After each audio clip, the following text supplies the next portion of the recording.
سرکار سنتے ہیں پڑھے جو کوئی صلی علی وہی سرکار سنتے ہیں میری ہر سانس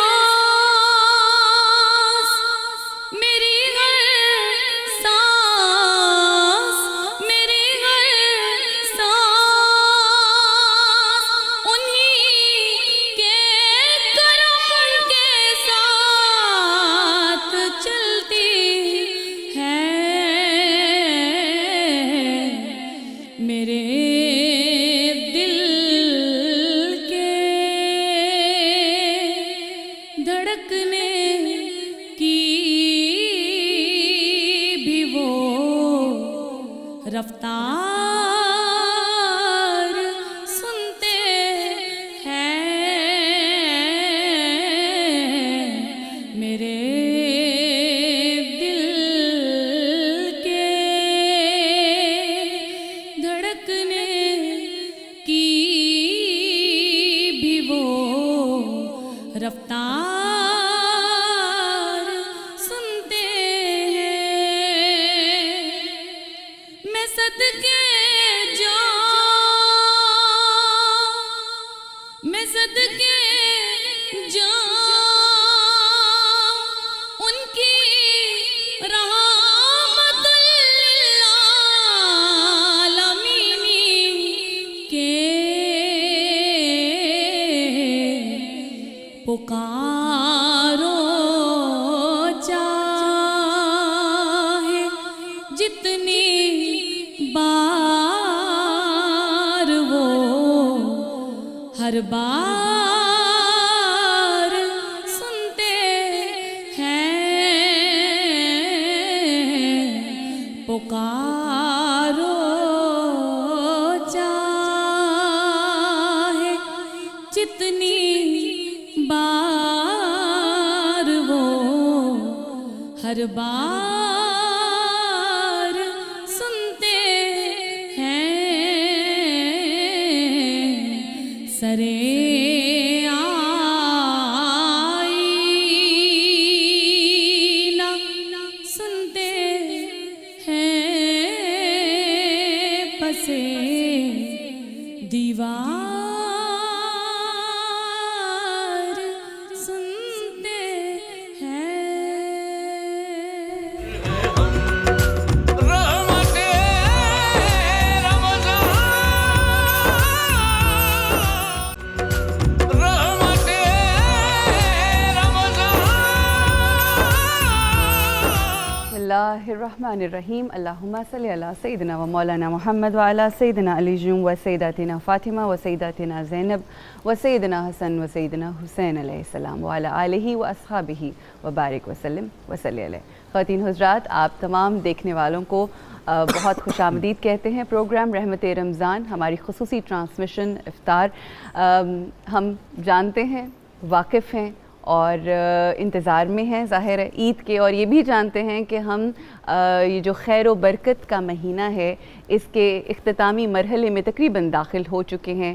غالباً کل یا اس سے ایک روز اگر وقت نے مہلت دی، جو بھی ہوگی صورتحال، تو بہت کم دن رہ گئے، کم کیا 1 یا 2 دن رہ گئے. تو امید یہی تھی، دعا یہی تھی اللہ سبحانہ و تعالیٰ کی بارگاہ میں سب نے رو رو کے التجا کی کہ اے رب اس خیر والے مہینے سے ہمیں جو برکات ہیں اور اس کے جو فیوزات ہیں اس کو سمیٹنے کی توفیق عطا فرمائے اور ہم اس زندگی کو بہتر طریقے سے آگے لے کر چل سکیں. اور یہی ہماری دعا، اس کے اوپر آمین کہتے ہیں یا رب العالمین. اچھا خواتین حضرات، آپ جب یہ ہم بارہا کہتے ہیں نا کہ یہ بڑا رمضان المبارک، ایک مبارک مہینہ، خیر اور برکت والا مہینہ، اور ہم جب کسی سے ملتے ہیں تو ہم کہتے ہیں السلام علیکم ورحمۃ اللہ وبرکاتہ. ہماری جب میں بریک میں بھی جاتی ہوں تو یہ میں بولتی ہوں، اور یہ انٹینشنلی بولتی ہوں. یہ ایک دعا ہوتی ہے بیسکلی جو آپ دوسرے لوگوں کو دیتے ہیں.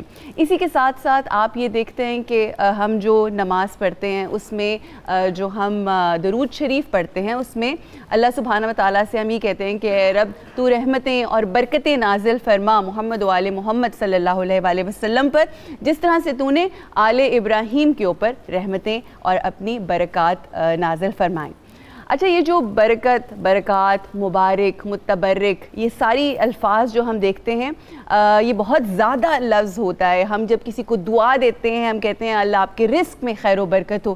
اس جو لفظ ہے اس کے کیا معنی ہوتے ہیں اور اس کی کیا حقیقت ہے، اپنے آج کے اس پروگرام میں ہم جانیں گے، اور ساتھ ہی ساتھ یہ بھی جانیں گے کہ برکت کیا ہے اور آن دی ادر ہینڈ اس کا جو متضاد ہے بے برکتی کیا ہوتی ہے۔ اکثر آپ لوگوں کو کہتے ہوئے سنتے ہیں کہ بھئی اس معاملے میں آج کل تو وقت میں بھی بڑی بے برکتی ہو گئی ہے، رزق میں برکت نہیں رہی، مگر سوچنے کی بات یہ ہے کہ یہ آخر کیوں ہوتی ہے، یہ کیا ہوتی ہے، کیسے ہوتی ہے، اور کس طرح سے ہم اپنے معاملات میں برکت لا سکتے ہیں۔ کیا اس میں اللہ سبحانہ و تعالیٰ کی خاص کرم نوازی ہوتا ہے، یا ہمارا بھی کوئی عمل ایسا ہو سکتا ہے اس دنیا میں رہ کے کہ جس کی وجہ سے ہمارے کاموں میں برکت آ جائے، ہمارے معاملات میں برکت آ جائے۔ آئیے آپ سے تعارف کروانا چاہوں گی آج کے جو ہمارے مہمان گرامی ہیں۔ جی، سب سے پہلے علامہ رضا الدین صدیقی صاحب ہیں۔ بہت شکریہ علامہ صاحب آپ کی آمد کا۔ روزانہ کی طرح مفتی محمد فاروق القادری صاحب ہیں ہمارے ساتھ، اسلامی اسکالر ہیں،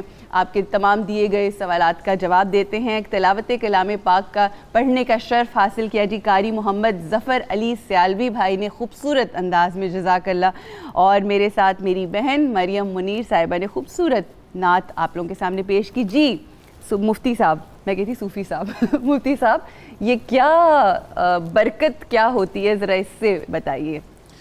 بسم اللہ الرحمن الرحیم، اللہم صلی علی سیدنا و مولانا محمد وآلہ وبارک وسلم۔ برکت کا لغت میں معنی ہوتا ہے پختگی، ٹھیک، استحکام، ہمیشگی، ٹھیک، اور یہ استعمال ہوتا ہے کسی شے میں بڑھوتری اور زیادتی اور اضافے، کثرت کے لیے، کثرت کے معنی میں استعمال ہوتا ہے۔ دوسرے لفظوں میں کہہ لیں برکت کا معنی ہوتا ہے نفع، ٹھیک، فائدہ، کسی شے کا بڑھ جانا۔ ٹھیک، یہ جو آپ نے السلام علیکم ورحمۃ اللہ ذکر کیا، یہ بھی برکت کے معنی میں۔ ٹھیک، جب ہم کسی کو دعا دیتے ہیں بارک اللہ، یہ بھی برکت کے معنی میں۔ ٹھیک، تو برکت اللہ کا ایک فضل ہے، اللہ تعالیٰ کی ایک رحمت ہے، اس کی کسی بھی صورت میں ظاہری طور پر اس کی عملی تصویر ہو سکتی ہے۔ اچھا، گھر میں اگر رزق بڑھے یہ بھی برکت ہے، اچھا، اگر رزق نہیں بڑھ رہا لیکن دل میں اطمینان ہے تو یہ بھی برکت ہے۔ اچھا، دل کا اطمینان بھی برکت کے سبحان معنی میں اللہ۔ آتا ہے۔ اسی طرح آپ کو اللہ تعالیٰ نے صحت دی ہے، یہ بھی برکت کے معنی میں ہے۔ صحیح، ہر وہ شے جو آپ کے لیے نفع مند ہے، اطمینان اور تسلی کا باعث ہے، دنیا و آخرت میں اس کے فوائد ہیں، تو یہ سارے برکت کے معنی میں مطلب جو استعمال چیز ہوتا ہے۔ اللہ کی طرف سے خیر ہی خیر ہے اس وہ کو برکت ہے، برکت ہے۔ برکت اچھا، بڑی خوبصورتی سے آپ نے اس کو ایکسپلین کیا۔ صدیقی صاحب آپ سے پوچھنا چاہوں گی کہ اگر اب ہم نے جان لیا کہ اس کی طرف سے خیر، برکت آ جائے، مطلب کثرت آ جائے ہر اچھی چیز کے اندر، ہمارے اعمال میں، ہماری گفتگو میں اور رزق میں، چاہے وہ کسی بھی طرح کا رزق ہو، تو یہ ہو گئی برکت۔ بے برکتی بھی اکثر سنتے ہیں کہ بھئی آج کل بڑی بے برکتی ہے ہر چیز میں، یہ بے برکتی کیا ہوتی ہے، نحوست کیا ہوتی ہے؟ یہ یوں سمجھیے کہ اس کا متضاد ہے۔ ٹھیک، برکت نمو ہے نا، یہ کیفیت میں اضافہ بھی ہے اور کمیت میں اضافہ بھی ہے۔ اچھا، کہ کوئی دعا کرے اور کوئی تعداد بڑھ جائے، صحیح، یہ بھی برکت ہے۔ ٹھیک، اور جیسا کہ مفتی صاحب نے اشارہ کیا کہ یہ بھی ممکن ہے کہ تعداد نہ بڑھے لیکن اس کی افادیت بڑھ جائے، صحیح، اس کی افادیت میں اضافہ ہو جائے، یہ بھی ایک برکتی کی صورت ہے۔ اچھا، تو بے برکتی یہی ہے کہ رزق خدا نہ خواستہ تنگ ہو جائے، انسان ایک قدم اٹھائے لیکن اس میں نتائج پیدا نہ ہوں۔ صحیح، بعض اوقات انسان بہت ایفرٹ کرتا ہے لیکن نتیجہ اس کا کوئی نہیں ہوتا، صحیح، تو وہ یہ اس وقت اپنے ایک پورے کردار و عمل کو دیکھے، جسے صوفی کہتے ہیں نا کہ رات سونے سے پہلے ہر شخص کو احتساب کرنا چاہیے، بالکل، تو وہ اپنا Self analysis۔ احتساب کرے کہ یہ وجہ کیا ہے۔ مجھ سے کیا ایسے اعمال سرزد ہو رہے ہیں کہ میرا کام نتیجہ خیز نہیں ہو رہا. مطلب کام بھی کر رہا ہوں, محنت بھی کر رہا ہوں, ہر چیز ہے, مگر کچھ رزلٹ جی ہاں, نہیں آ رہا. کام نتیجہ خیز نہ ہونا بھی ایک بے برکتی ہے, یا ایک سطح پہ آپ پہنچ چکے ہیں علم کے اعتبار سے, مال کے اعتبار سے, کاروبار کے اعتبار سے, علم کے اعتبار سے, اور اس میں تنزل شروع ہو جاتا ہے, تو یہ بھی بے برکتی ہوتی ہے. تو یہ بھی بے برکتی کی ایک صورتیں ہیں, اور ہر ایک کی وجہ الگ ہے. وہ انسان اپنا احتساب کرے, سوچے, اور شریعت میں بے شمار چیزیں بتا دی گئی ہیں کہ یہ آپ کام کریں گے بطور خاص تو اس میں برکت ہوگی, اور بہت سی چیزیں نبی کریم صلی اللہ علیہ وسلم نے ایسی ارشاد فرما دی ہیں جن سے بچنے کی تلقین کی ہے, اور خاص طور پر اس جگہ پہ کہا گیا ہے کہ ان چیزوں سے بچو ورنہ بے برکتی ہو جائے گی. اور بے برکتی یہی ہے کہ کام کا نتیجہ خیز نہ ہو اور تنزل شروع ہو جائے. جیسے کہ اگر ہم یہ بات کہیں کہ حضور اکرم صلی اللہ علیہ وآلہ وسلم نے جو بھی تعلیمات ہمیں دی ہیں, جو احادیث کی صورت میں ہمارے سامنے آئی ہیں, ان تمام چیزوں کو دل سے ماننا اور اس کے اوپر عمل کرنے میں برکت ہے, اور اگر ہم اس کی اپوزٹ ڈائریکشن میں جائیں گے اور اس کے خلاف کام کریں گے تو ہر کام میں بے برکتی ہوگی. یہی بات ہے. جی بالکل, خلاصہ کلام تو یہ ہے کہ اللہ رسول صلی اللہ علیہ وسلم کی اتباع کی جائے, یہ برکت ہے. کچھ چیزیں بطور خاص نشاندہی کر دی گئی کہ یہ ایسے اعمال ہیں جن سے برکت ہوتی ہے. کچھ جگہیں نامزد کر دی گئیں کہ ان جگہوں پہ جا کے عبادت کرنے سے, دعا کرنے سے برکت ہوتی ہے. کچھ اشیاء بھی ان کی نشاندہی کر دی گئی کہ ان کے استعمال میں برکت ہے.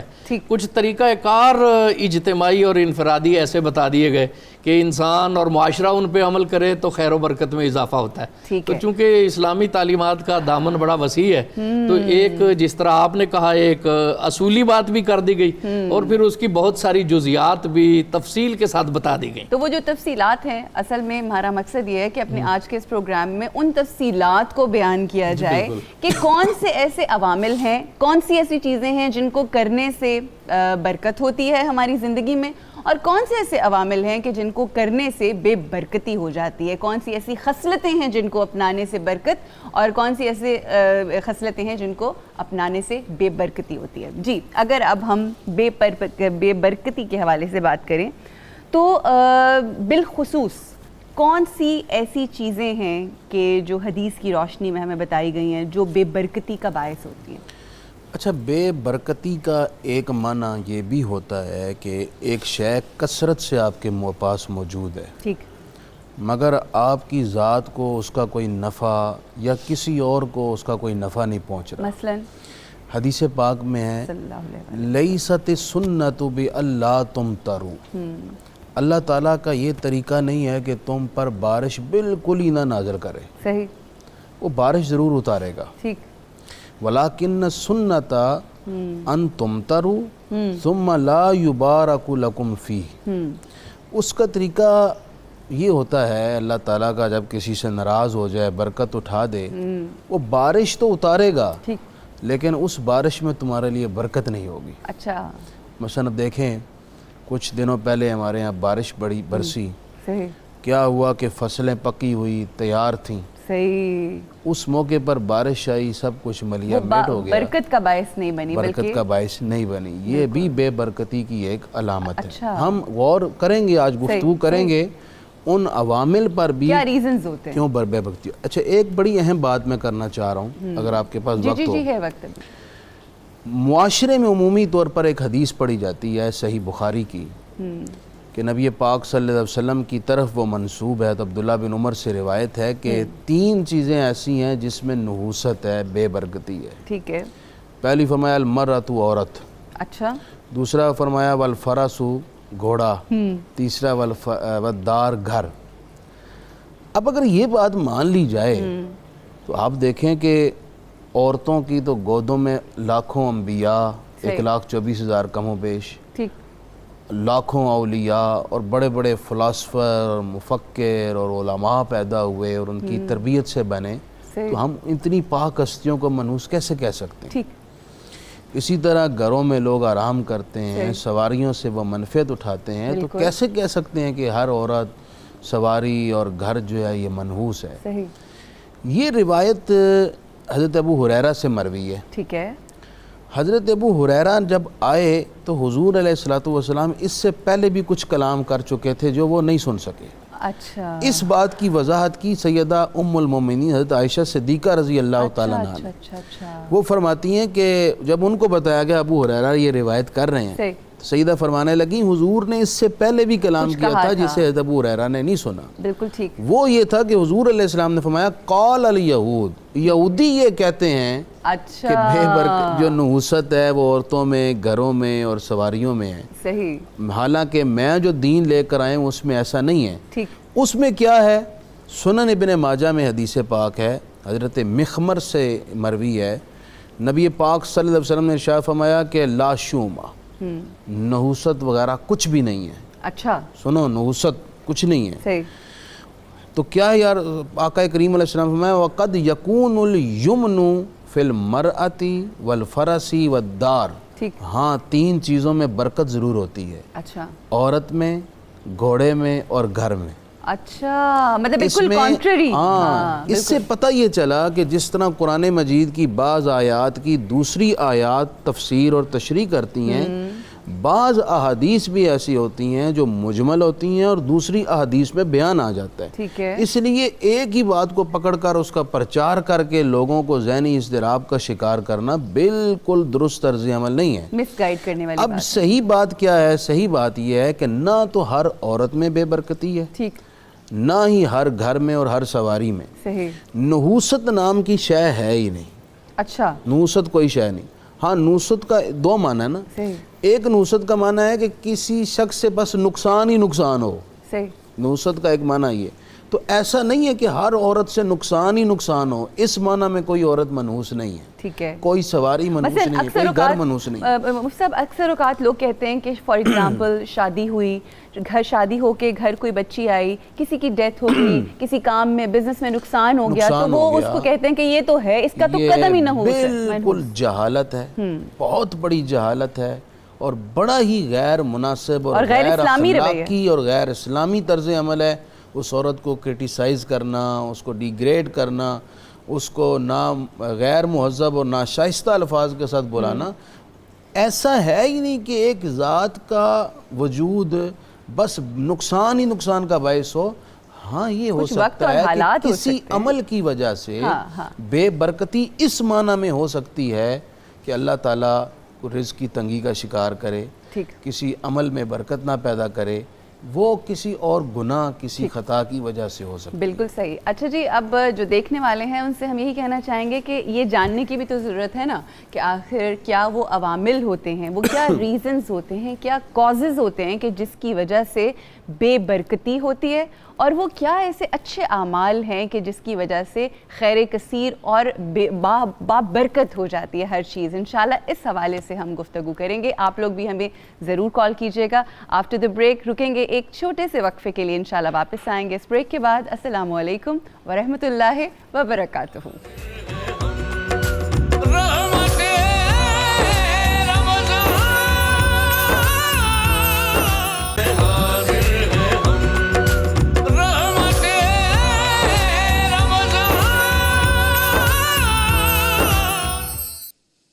نگاہ لطف کے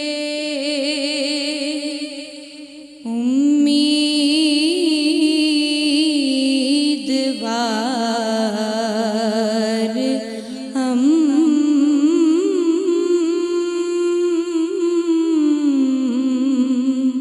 بھی ہیں، لیے ہوئے دل بے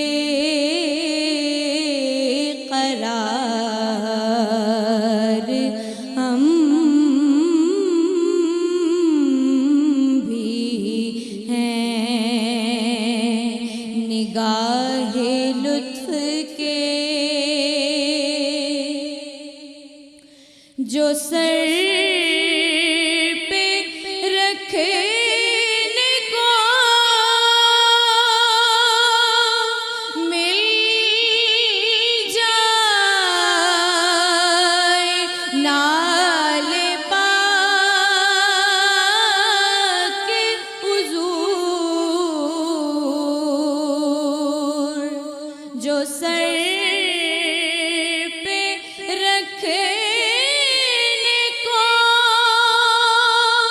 مل جائے نال پاک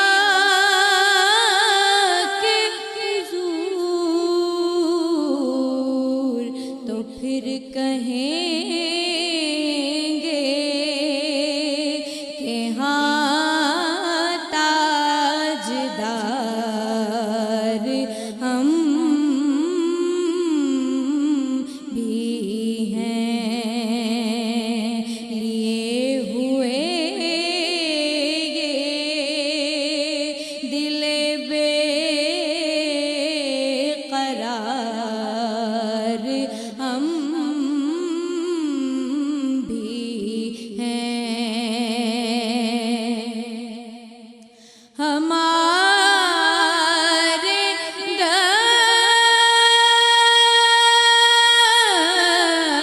دستے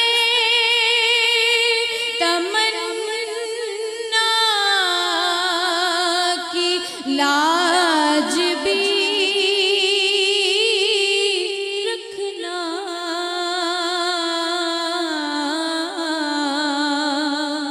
ہمارے دستے تمنا کی لاج بھی رکھنا، تیرے فقیروں میں اے شہر یار ہم بھی ہیں، بہکے چادریں زہرا ادھر بھی ایک نظر،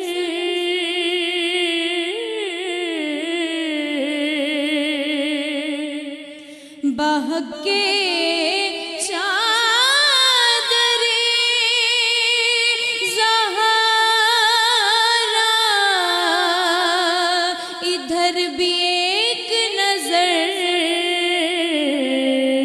غبار راہ میں اے شہر سوار ہم بھی ہیں، نگاہ لطف کے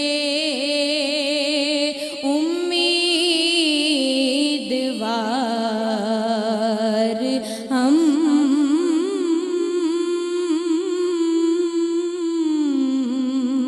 بھی ہیں، لیے ہوئے یہ دل بے قرار ہم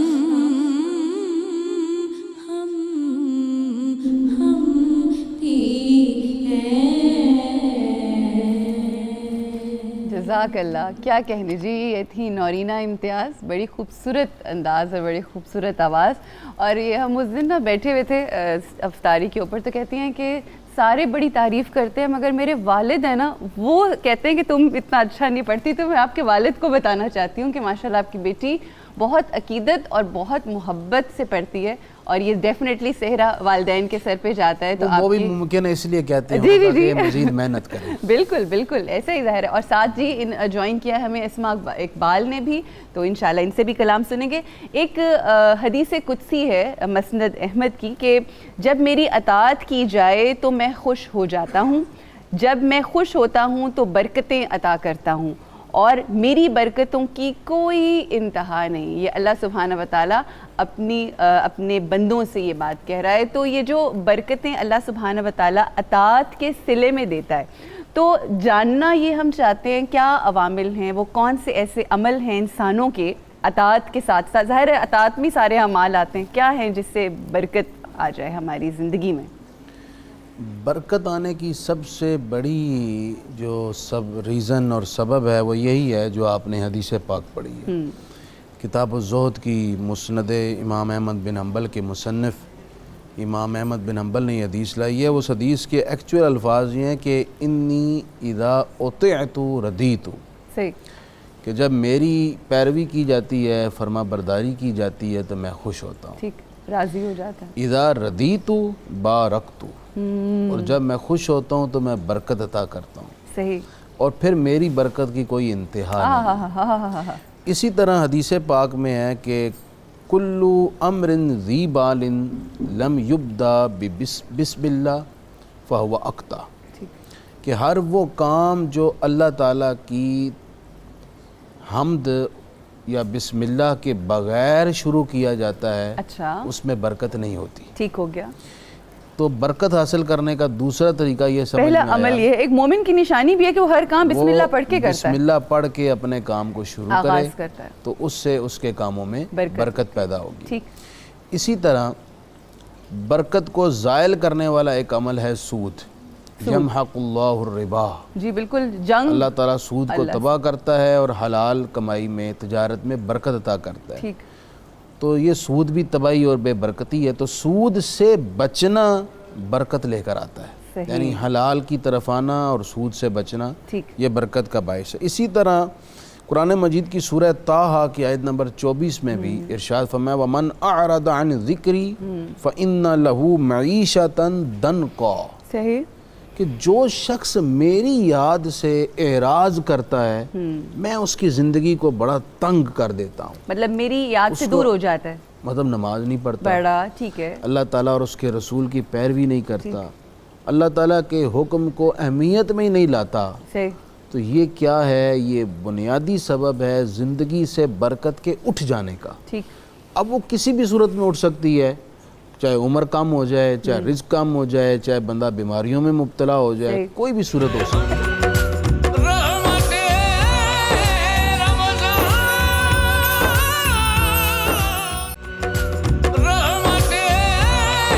رحمت رمضان. دنیاوی لحاظ سے آپ سمجھتے ہیں کہ اس وقت کرائسس کا شکار ہیں، اس حوالے سے جی مفتی صاحب کیا بیان فرمائیں گے؟ وہ صبر کریں، اپنی محنت اور کوشش جاری رکھیں، کیونکہ نبی کونین صلی اللہ علیہ وسلم نے فرمایا کہ ہر شخص کو اس کے نصیب کا رزق مل کر رہتا ہے. وقت سے پہلے اور نصیب سے زیادہ نہیں مل سکتا. اس وقت تک موت نہیں آتی جب تک رزق نصیب کا مکمل نہیں ہو جاتا. تو اپنی محنت اور کوشش جاری رکھیں، اللہ تعالیٰ پر بھروسہ رکھیں، آپ ان کرائسس سے نکل جائیں گے. انشاءاللہ. یہ ہو ہی نہیں سکتا کہ جو اللہ کے لیے برائی چھوڑے صحیح، اللہ اس کی مدد نہ کرے. بالکل. میرا آپ کے لیے مشورہ ہوگا کہ آپ رات عشاء کی نماز کے بعد رات کے اندھیرے میں ننگے سر اور ننگے پاؤں صحیح، یا مسبب الاسباب صحیح. 500 مرتبہ پڑھا کریں. صحیح، یہ بزرگوں کا ایک مجرب عمل ہے. سبحان اللہ. انشاءاللہ آپ کتنی مرتبہ پڑھنے؟ 500 ٹائمز. 500 ٹائمز ہر روز رات کو، ہر روز کو رات کو عشاء پڑھیں. کے بعد. عشاء کے بعد کسی بھی وقت پڑھ لیں، ایسی جگہ کہ آپ کے اور آسمان کے درمیان کوئی چیز حائل نہ ہو. صحیح. انشاءاللہ کرائسس سے بھی نکلیں گے اور برکت بھی آپ کو انشاءاللہ. اگر آپ کی ایک اجازت ہو تو ایک وظیفہ میں بھی بتا دوں گا. میں نے اپنے اس شو میں بھی بتایا ہوا، اور اس دن صدیقی صاحب نے اس کی تصدیق بھی کی تھی کہ سورہ طلاق کی دوسری اور تیسری آیت جو ہے وہ آپ فجر کی نماز کے بعد 7 مرتبہ اول آخر درود شریف پڑھ کے تو اس کو پڑھیں اور ہر نماز کے بعد دعا کریں. دوسری آیت میں سے جو آخر میں حصہ شروع ہوتا ہے وَمَن يَتَّقِ اللَّهِ، ہاں جی بالکل، وَمَن يَتَّقِ اللَّهِ سے بالکل ایسے ہی درست. جی اچھا مفتی صاحب، اب ہم تھوڑی سی میں گفتگو کرنا چاہ رہا ہوں. جی کچھ خاص دنوں اور خاص مہینوں کو بھی مخصوص سمجھنے کا ہمارے معاشرے میں منحوس سمجھنے کا تصور پایا جاتا ہے. اچھا، مثلاً کون سے دن، کون سے روز؟ سفر المظفر آتا ہے، صحیح، اس کی ابتدائی 13 طریقوں کے بارے میں تو یہ کہا جاتا ہے 13 تیزی، صحیح، کہ اس میں بہت زیادہ آفتیں مطلب بلائیں آفتیں کہاں سنا ہے. بالکل. لوگ اس مہینے میں شادی بیاہ نہیں کرتے، نیا کاروبار کام نہیں شروع کرتے، وہ کہتے ہیں یہ منحوس ہے. 13 نمبر کو بھی کہا جاتا ہے کہ ذرا منحوس ہے. اسی طرح چونکہ ہندو معاشرے کے ساتھ ہم ایک بڑا عرصہ بر صغیر میں رہے ہیں، صحیح، تو ان کے ہاں بھی شادیوں میں پنڈتوں کو بلایا جاتا ہے اور شادی سے پہلے ان سے